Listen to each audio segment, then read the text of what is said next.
ગુજરાતમાં હવામાન વિભાગની આગાહી મુજબ રાજ્યના અનેક જિલ્લાઓ અને તાલુકાઓમાં ઓહોવત્તો વરસાદ નોંધાયો હતો। ખાસ કરીને દક્ષિણ ગુજરાત અને સૌરાષ્ટ્રના વિવિધ વિસ્તારોમાં ભારે વરસાદને કારણે જનજીવન પ્રભાવિત થયું હતું।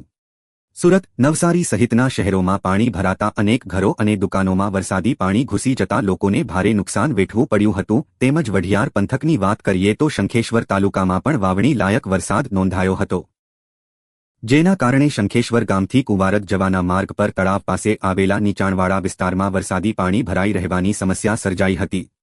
જાહેર માર્ગ પર પાણી ભરાઈ રહેતા શાળાએ આવતા જતા વિદ્યાર્થીઓ તેમજ સ્થાનિક રહેવાસીઓને ભારે હાલાકીનો સામનો કરવો પડી રહ્યો હતો।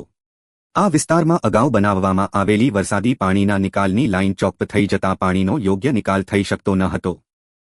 આથી ગ્રામજનો અને સ્થાનિક લોકોની રજૂઆતને ધ્યાનમાં રાખીને શંખેશ્વર ગ્રામ પંચાયતના સરપંચના માર્ગદર્શન હેઠળ નવીન ચૂંટાયેલા નવયુવાન તાલુકા પંચાયતના ઉપપ્રમુખ મહેન્દ્રગીરી ગૌસ્વામી સ્થળ ઉપર ઉપસ્થિત રહીને નવી અંડરગ્રાઉન્ડ પાઇપલાઇન નાખવા માટે મશીનરીની મદદથી કામગીરી હાથ ધરવામાં આવી હતી અને નવી પાઇપલાઇન કાર્યરત થતા ભરાયેલા વરસાદી પાણીનો સફળતાપૂર્વક નિકાલ કરવામાં આવ્યો હતો।